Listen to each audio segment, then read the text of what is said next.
Hello friends, आप सभी का मेरी इस वीडियो में बहुत बहुत स्वागत है। सूक्ष्म शिक्षण पाठ योजना की श्रृंखला में मेरा आज का कौशल है श्यामपट्ट कौशल। यह कौशल अति महत्वपूर्ण कौशल माना जाता है। इसका प्लान बनाने के लिए एक तरफ दिनांक, विषय, उपविषय तथा दूसरी तरफ कक्षा, चक्र एवं अवधि लिखते हैं, बीच में प्रकरण लिखते हैं। इसके पश्चात इसमें श्यामपट्ट कौशल से संबंधित घटक लिखे आते हैं। तो इसके कुल 12 घटक हैं।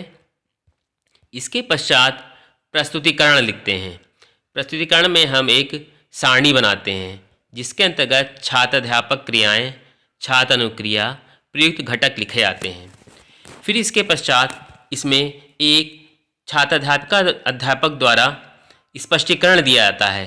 फिर इसके पश्चात प्रश्न पूछे आते हैं। तो हमने जो प्रकरण लिया हुआ है उस प्रकरण का नाम है विटामिन के प्रकार। तो इससे संबंधित हमने यहाँ पर स्पष्टीकरण लिखा हुआ है जो कि छात्र अध्यापक या छात्र अध्यापिका द्वारा प्रस्तुत किया जाएगा।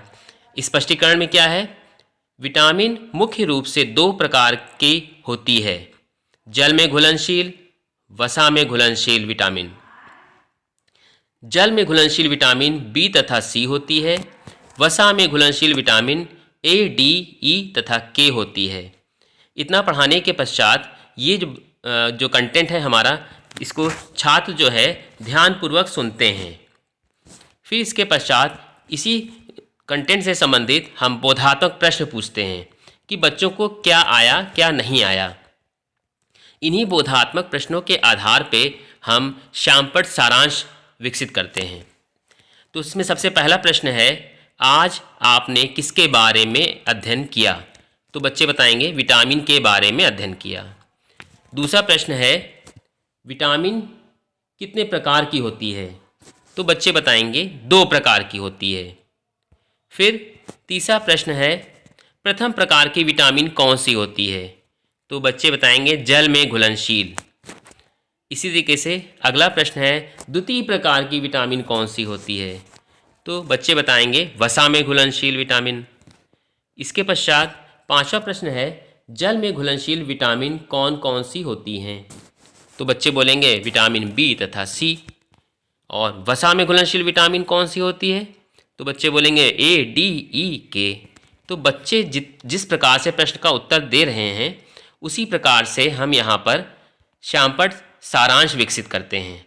जैसे हमने पहले श्यामपट्ट पे ये सब चीज़ें पहले से लिख ली हैं, दिनांक, विषय, उपविषय, कक्षा, चक्र, अवधि और प्रकरण, विटामिन के प्रकार हमने यहाँ पे डाल दिया है।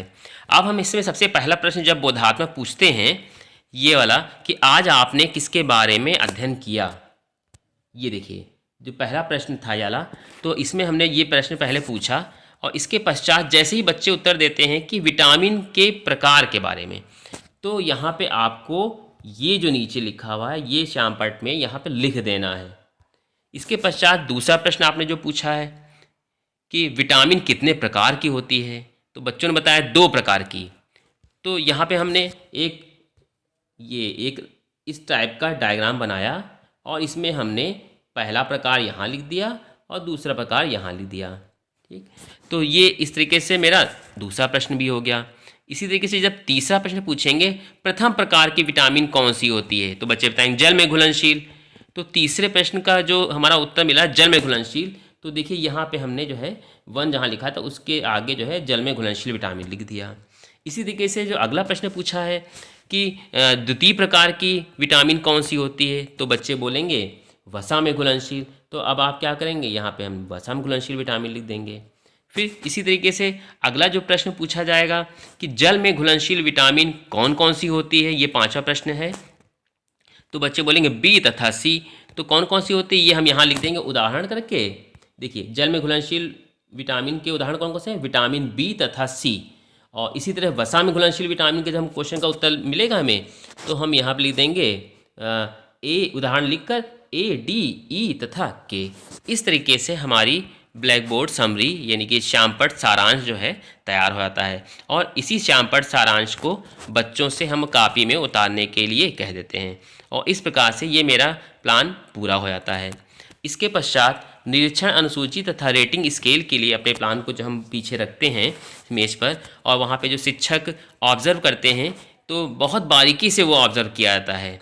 कैसे? क्योंकि यहाँ पे आपकी ब्लैक बोर्ड स्किल देखी जा रही है कि आपने किस तरीके से लिखा है, आपकी राइटिंग कैसी है, आपने अक्षरों को किस तरह से बनाया है। बच्चों के साथ जो भी आपने बोध प्रश्न किए, जो भी आपको उसमें उत्तर मिला है, उसके आधार पे ही आपने श्यामपट्ट सारांश बनाया है या अलग तरीके से आपने कुछ लिख दिया है।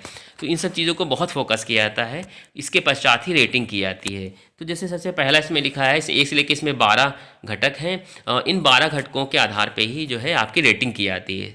शिक्षक ने अगर देखा कि अक्षरों का सुस्पष्ट लिखना, कि आप जो है अक्षरों को बहुत साफ सुथरा लिख रहे हैं, कि पीछे बच्चा बैठा हुआ है सबसे लास्ट में, उसको भी साफ दिखाई दे रहा है या शिक्षक को साफ दिखाई दे रहा है, तो इसमें रेटिंग ये 4 या 5 रेटिंग इसमें आपको मिल जाएगी या औसत मिल जाएगी। तो जिस टाइप की आपकी राइटिंग होगी, जिस तरीके से आपने इस अक्षर को लिखा हुआ है, उस तरीके की रेटिंग कर दी जाती है। इसी तरीके दूसरे में लिखा है, 2 अक्षरों के मध्य उचित स्थान रखना। ऐसा तो नहीं है आपने एक साथ मिला के लिख दिया है, तो दोनों में स्थान गैप दिया है या नहीं दिया है। अगर गैप दिया है तो आपको 5 रेटिंग या 4 रेटिंग मिल जाएगी।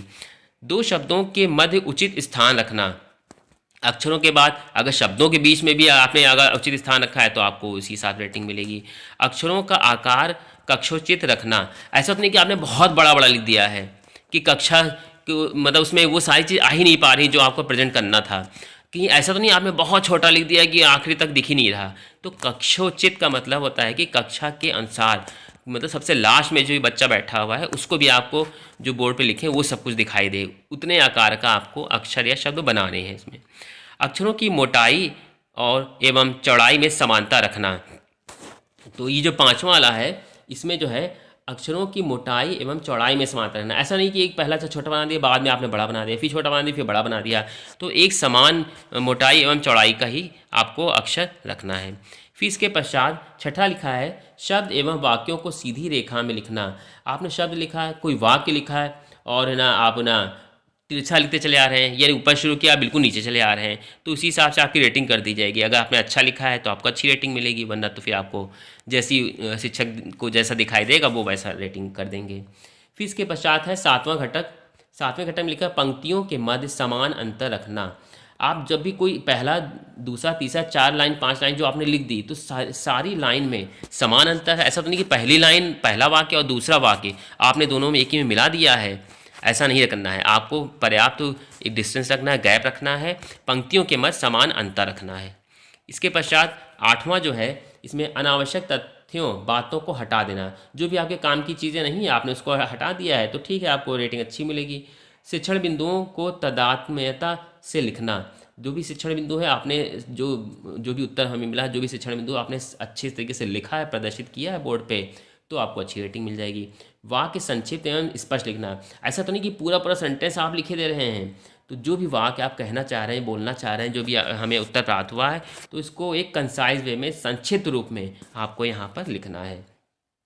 इसके पश्चात प्रमुख शिक्षण बिंदुओं, शब्दों पर ध्यान केंद्रित करने हेतु उन्हें रेखांकित करना। कोई भी अच्छा सा शिक्षण बिंदु जो भी आपका है और मेन जो पॉइंट है, क्या आपने उसको रेखांकित किया है। रेखांकित अगर करते हैं, अंडरलाइन कर देते हैं, और बोर्ड पे इसमें लिख के एक बार नीचे अंडरलाइन कर दिया तो आपका बहुत अच्छा माना जाएगा। तो इस तरीके से जो है इस रेटिंग आपकी अच्छी हो जाएगी। इसके पश्चात जो सबसे आखिरी है घटक, उसमें चित्र, रेखा चित्र तथा आदि साफ, स्पष्ट एवं सार्थक बनाना। तो आपने चित्र बनाया है, स्पष्ट चित्र बनाया है, और लाइन जो खींची बहुत अच्छी खींची है, रे डायग्राम जो बनाया है, सब कुछ साफ सुथरा स्पष्ट है, तब तो आपको अच्छी रेटिंग मिलेगी। आपने चित्र बना दिया ऐसे ही कि कुछ और लगने लग रहा वो, तो ऐसा ना हो। तो अगर आपने अच्छा बनाया तो आपको अच्छी रेटिंग मिलेगी। इस प्रकार से ये लेसन प्लान जो है कंप्लीट हो जाता है। और समालोचना और सुझाव, अगर कुछ ऐसा टीचर को लगता है कि ना हमें देना चाहिए, क्या कमियां हैं, क्या अच्छाइयां हैं, तो वो यहाँ पे इस पॉइंट को यहाँ लिख देते हैं और आपको अवगत करा देते हैं।